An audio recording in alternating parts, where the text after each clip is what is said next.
Hi there, it's 2:20 a.m. and I ain't going to bed for nothing, so I might as well make a video. I was thinking for a while about things I wanted to talk about on this channel, and there's basically no theme at all, so I'm just gonna go.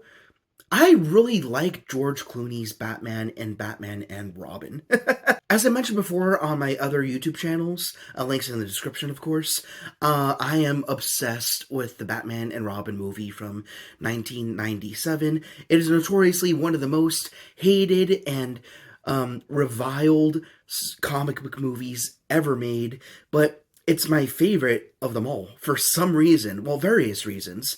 If you want more depth on that, I did do like a whole hour and 20-minute podcast on my player display channel if you want to check that out. To prove to you just how much I love this movie, I got a freaking poster, so this isn't a joke. I also have this big old honkin' Mr. Freeze figure, so am I a little obsessed? Yeah, probably. But circling back, one of the reasons why I love Batman and Robin, and also one of the key reasons why people hate the movie, is George Clooney's Batman. So the reason why George Clooney was Batman at all, at least from what I can gather, is Val Kilmer was the previous Batman, and I think Joel Schumacher highlighted him as difficult to work with at the time, so he got subbed out with the next big name in Hollywood, and of course that was George Clooney. So George Clooney got put in the cowl, and you knew as soon as the movie opened that he did not want to be there. But I think it worked, and here's why. When you think about it, this movie was meant to not necessarily wrap up a quadrilogy, but at the very least, continue the story that was being told by the three movies that we already had in the past, being Batman, Batman Returns, and then Batman Forever. That leads us into 1997's Batman and Robin. So you've seen two iterations of Batman by this point in this saga. So you saw Michael Keaton's Batman, who is objectively the best of the three Batman that we had in the four movies. And, he's a little bit more bonkers, a little crazy, a little excited to be fighting crime and to be killing people every once in a while. Then you had Val Kilmer's Batman. I'm a little split on him. Overall, I like him. I've come around to him. I think he is one of the best live-action Batman. His Bruce Wayne leaves a little bit to be desired, though. But then you get to George Clooney's Batman, and I think he comes off as very bored and done with this shit. And that is just because George Clooney is bored and done with this shit. But it works for the character, because you think about how long this Batman has been circling around different villains in Gotham and stuff like that. It makes chronological sense that at this point in the saga, Batman is just a weathered, bored, and tired grumpus of an old man.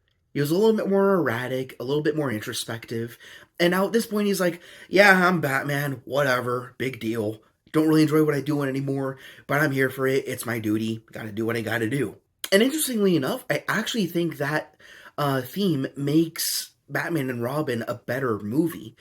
Because when you do watch the whole movie and you do take your time to extract the themes with a really fine-tooth comb from the film, it really is about finding your found family after tragedy. That's one of the big stories that's being told in this maniac's vision of Gotham, of course. And then you do see it. You got it with, of course, Robin, Batgirl, then also Alfred as well. So this iteration of Bruce Wayne doesn't really care about being Batman at all. It's not like said explicitly in the film, but just based on George Clooney's performance, that's the vibe that we're getting. Batman doesn't want to be Batman. It's just, these are the shoes that he's filling. He's here for it enough, and he'll do what he's got to do. But then later on, he starts finding more value in being Batman because he starts discovering family, learning to understand Robin, letting him fly on his own, kind of as Alfred was explaining. And of course, there's a revelation that Alfred is ailing, and that's a big problem. And then also you have a new recluse being not Barbara Gordon, Barbara Pennyworth would it be? I don't know what her name would be in this continuity, but she's another kind of wild card within the Wayne Manor, so he needs to figure out what to do with her. And through all these interactions that he's having with these three characters, that brings us to Mr. Freeze, and I've iterated this before in previous videos. I think one of the things that makes Batman and Robin so great is this is the only time in those four films where he saves the villain, and I don't think he'd be able to do that if he weren't realizing the family aspect of this episode in the Batman saga. And the way he saves Mr. Freeze, at least my interpretation, is like the whole time Mr. Freeze is speaking in ice puns, right? And I guess Batman kind of picks up on that. And at the very end, when Mr. Freeze is defeated, rather than just killing the guy or leaving him for dead or having him arrested right then and there, he uses ice puns to redeem Mr. Freeze and tell him, like, yeah, you're going to go to jail for what you did, but you could still be a better man and use your life for higher purposes. He said something along the lines of, "You're still in there, Freeze, buried deep within the snow." Comes off as corny, of course it does, and the puns are one of the biggest deterrents of this movie for most people. Well, like 99.9% of people, right? But that's what saves the villain. And he wouldn't have been able to save the villain, I think, if it weren't for him having this connection with his new found family. I think Batman was initially very jaded and bored in this movie, but his family members helped him to soften up, open up his heart a little bit, and be a little bit less rough, if you know what I mean. And not just, just arrest people, throw them in Arkham, or kill people once in a while. This time he wanted to solve a villain with purpose. And I think it's because of getting to understand Robin, bringing Batgirl under his wing, pun intended, why not, and also realizing the mortality of family and the value of it.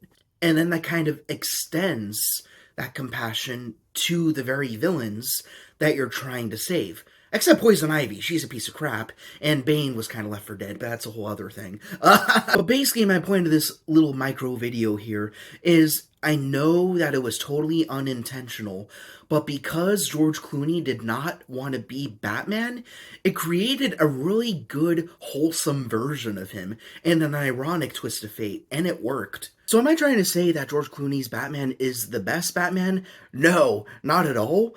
But I don't think he's necessarily the worst. Perhaps he's the worst in that he has the least to bring to the table, simply on the metric that the actor did not want to bring anything to the character. But through his boredom, he kind of actually made him more unique, in my opinion. Because now we have like a washed up version of a classic superhero. And then you kind of see his own redemption through, well, redeeming somebody else, and through getting closer to his found family and realizing that they're there and they got his back. So I don't know. Let me know what you think about my little crackpot theory here. It hinges on a lot of circumstance, but I don't know. I like George Clooney's Batman. I've never really had an issue with him. And in the comments, let me know who your favorite Batman are, who your least favorite are. Even if it's George Clooney, if he's your least favorite, that's fine. Sound off. But yeah, that's just my 2 cents. There you go.